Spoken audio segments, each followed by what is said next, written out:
Alright, I'm just going to give this a shot in the dark here. You know, I'm dealing with this probation. I mean, all of this, there's the people that are campaigning for president. You know, and here I am, just, you know, little dummy me that ADHD, and my mom died, and grandparents adopted me, didn't know how to raise me, and, you know, I mean, my uncle told me today that my mom was, you know, the sort of kind of held the family together, and I guess, you know, maybe he was really talking about my grandma and things to some extent, and, you know, a lot has, I have no idea what's going on in my own family, and so I've just been so isolated throughout my life, and you know, then the little attachment relationships with the girlfriends in middle school and high school, and the,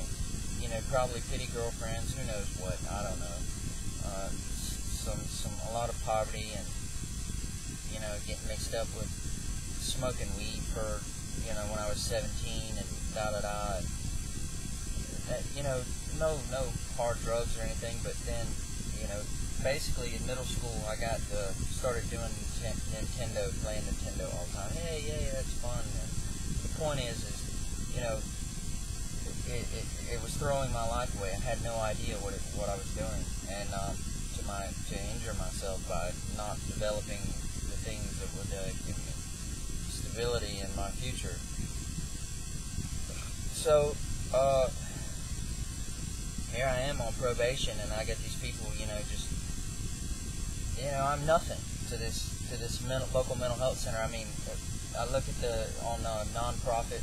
website, idealist.org, you know, or no, Charity Navigator, and it gives a rating of, you know, one of the local charities has brought in $3 million more than what it's spent, and, you know, they've got like $35 million in the bank, and this is supposed to be a charity, or some, you know, a non-profit organization, and they're everywhere. They got the top 10 list and all this. But the thing is I'm on probation. I could, you know, just use the Google Calendar or whatever, you know, Microsoft Calendar, and allow my probation agent to log in, check into what all, you know, notes that I've been keeping on the progress of trying to make towards a non-profit, and things like, you know, my whole family's so poor they can't give me any money to get these texts while I've been locked up in this juvenile facility at Turkeyville, South Carolina on the YOA sentencing guidelines. So, you know, here I am sitting here considering, well, if I steal the books from Gist Publishing, which is under the Bureau of Labor Statistics, you know, then maybe I can, like, get together with some of these people who are interested in ecology, considering that, you know, everything's going to have to integrate to that. The food thing, the fuel thing,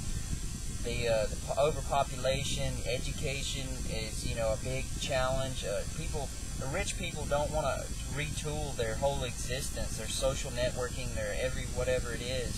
for the processes that, you know, these poor people and these little guys that have been their blue-collar workers are now going to be able to communicate with each other. And, you know, if they thought unions were bad before,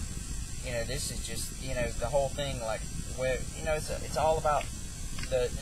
you know, they're afraid of change, and yet at the same time, you know, in the same instance, there's a different capacity for society. People have a better world, basically, and you know, when the airline all the people that worked at the airline, they bought it out, and, you know, and then the airline started running just 1,000 times more effectively and things, because people were able to voice their concerns and work through the whole thing. And, you know, yeah, there's a big bunch of stuff, the details that went on behind all that in the political spectrum, and yet, you know, but at the same time, when these soldiers come back from Iraq, the military technology that is going to become parts of consumer and civilian technology and things, and these people are going to be training and whatnot, da-da-da-da-da. So, and basically, I just need to get involved with people, but, you know, restructuring the whole existence, the fact that, you know, if I put a chip in my body and a tag on my car, and then my probation officer at any point in time can log in and see, you know, where is he, does his location correlate with his car, does da-da-da-da-da, is he in the wrong place, and it makes it much more simple to see that, you know, hey, the only places I would go when I can go is work and maybe a friend's house or some sort of community meeting, or sitting, you know, wherever I can get the internet, considering that in my town, you know, there's no WiMAX and da-da-da. I mean, you know, how many divorce attorneys do you need to sit here and try to funnel money into their accounts by the fact of, well, you know, if we sabotage this relationship of these two people who got married because their families were both rich, and, you know, they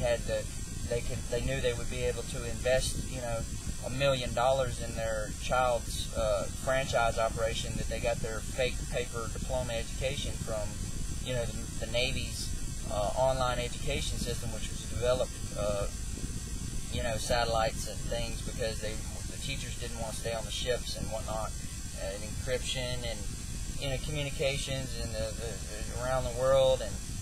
yada yada. But the point is, you know, I mean, I'm on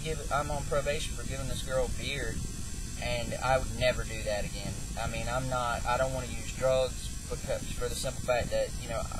at the moment I don't have a job. If I did have a job, you know, it's enough of a struggle for me to just manage my daily life without getting fired.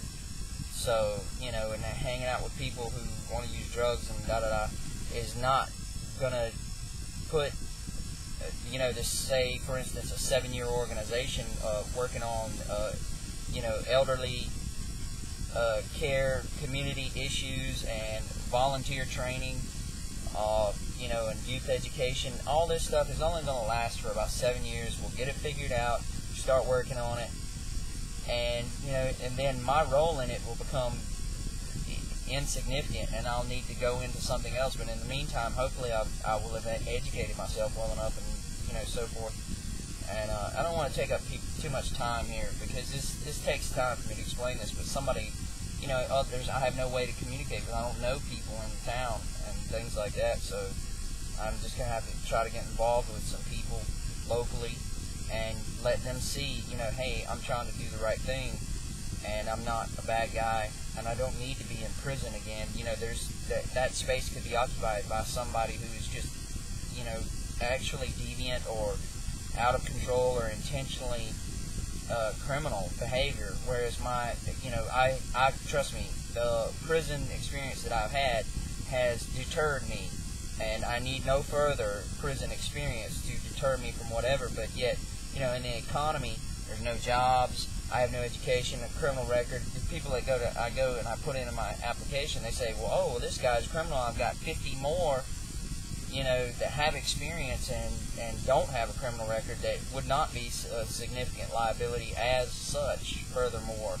you know, beyond the just whatnot. So, you know, check my page, freewebs.com/extinct culture, and, you know, Google search for extinct culture with no spaces in the word. It'll be the top link, Mastery of Personal Prosperity by Lane Tripp. Like I say, I'm in the eye of the storm,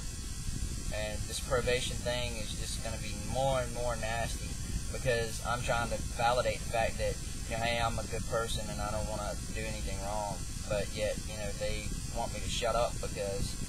you know, it's the South and you can't talk about anything because it goes against their Christianity, and because it's their stupid little name about money,